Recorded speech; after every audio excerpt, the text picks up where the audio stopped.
What's good, everybody? It's your boy, O'Shea Duke Jackson, back at it again with another episode of the Celebrity Junk.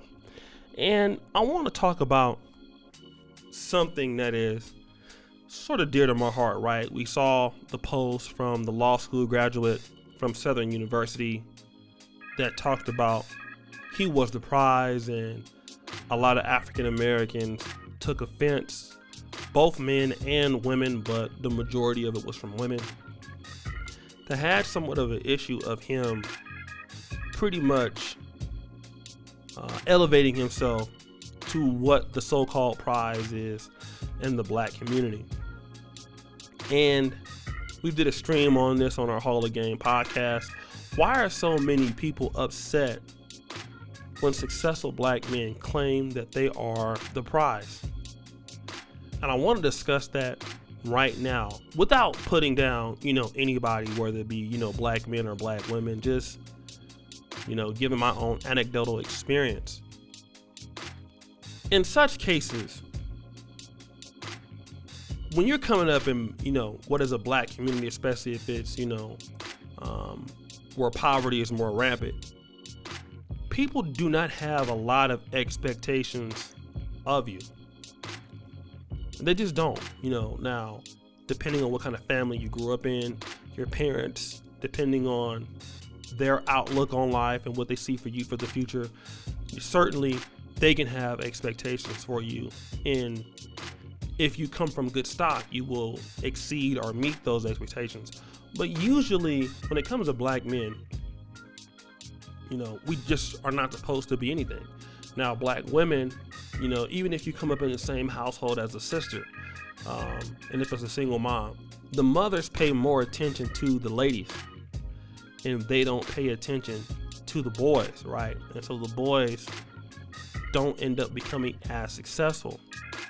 And that's pretty much what people expect black men to do. Have a job, be normal, pay your bills in society, and just kind of just fit in and just shut the hell up, right? But there are some black men out there that refuse to be put into this box, and we have a lot of black men out there who are dreamers, and there are some black men who see their lives and their impacts a lot different than the stereotypical football player, or I'm going to be a rapper, or I'm going to be a drug dealer, or any kind of negative connotation you might put up on African American men. I'm actually going to be an engineer. I'm going to be a trucker and own a fleet. I'm going to be an accountant. I'm going to do all of these great things. I'm going to be an internet marketer. There's so many things that black men can do and are doing. And if they are focused in this, especially if they're in the tech industries or whatever, medicine, when they exceed, people are shocked, okay? And for a lot of black women who have come up without their own father, maybe have been raised by a mother who had a strong personality and taught the daughter that she should be more independent and she shouldn't depend on a man and that she didn't need one. When a sister comes across an accomplished brother, or a brother that is trying to live his fullest potential, she's not used to that. She's used to women doing that. She's used to maybe herself doing that. But when to deal with a man that's motivated like her, it's something that she didn't think that existed, okay? So in the most circumstances, most black women, when they deal with black men, typically it's a guy that she's doing better than, a guy that needs her, a guy that that she can build up. A lot of chicks invest in rebuildanigga.com, right? And I call it rebuild a nigga because they go to a site and not really a website for real, but then they go and they say, what, girl, I can change him, because he looks good. They figure if they give him some love, some food, some of that doggy, you know what I'm saying, it'll make him be the man that she wants. She wants to pretty much restore him like a a 1964 Chevrolet Impala project. But once you come across a man that already has all the intangibles, she doesn't know how to act. And a lot of times what that insinuates is the level of intimidation. And it's not that she's intimidated because she's afraid or maybe she doesn't like the guy. It's just that all of her life she's been told that these kind of black men do not exist. And you cannot really come across guys that you don't think exist. Now, they're professional sisters. I mean, they obviously do know that they exist. But as far as having somewhat of a close relationship, and I'm not talking about a fling or a one-night stand or a couple of dates. I mean something serious. A lot of sisters just don't know how to mesh with somebody like this.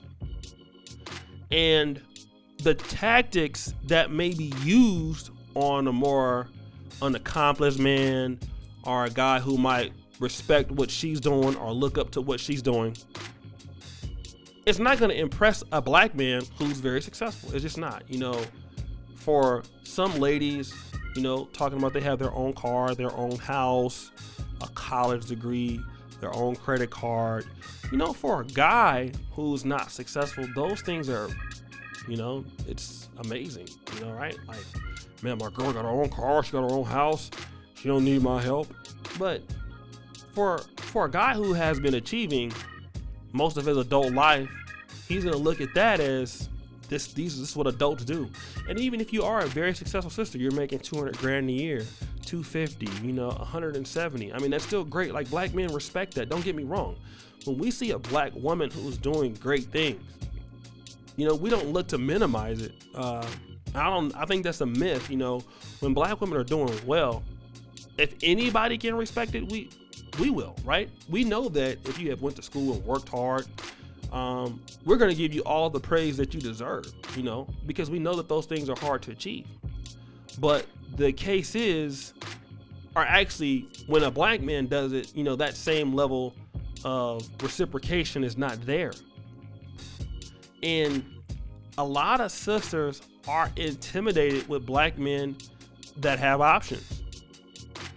Because they've been used to dealing with guys in their personal life, or because the guy has a lot of charisma, or he has a lot of swag, or some of the things that she likes that probably don't end up meaning her well, or doing well for her in a longer term relationship. These particular traits, they're not standing on anything that has a future. It's not constitutive towards future growth for a man and woman. So the way that a lot of sisters respond to black men who are doing very well, or black men who are achieving very well, they'll come up with certain things and smoke screens like, oh, he's a colorist, he likes white girls, he's a sellout, he's lame, he's not interested in a black woman, he can't handle a strong black woman. All of these kind of things to pretty much hide what the real issue is, and that's a level of intimidation. Because now this is somebody that you should have to be on your best behavior for. And I will say this, as black men, we want to get with a top-notch black woman. We do understand that we need to be on our best behavior.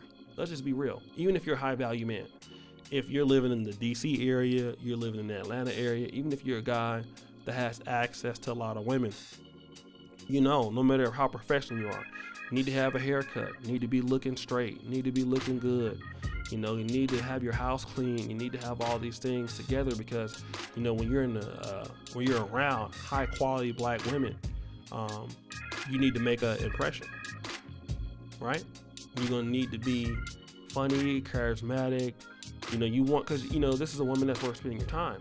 The problem is that when black women get around black men that have the same level of talent or things to bring to the table, it's not her being on her best behavior. It's more like, well, kind of take me as I am, and I'm entitled, and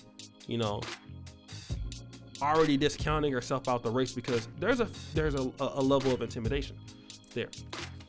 And the intimidation is like, I can't believe you're a black man and you don't need me. You can do these things on your own.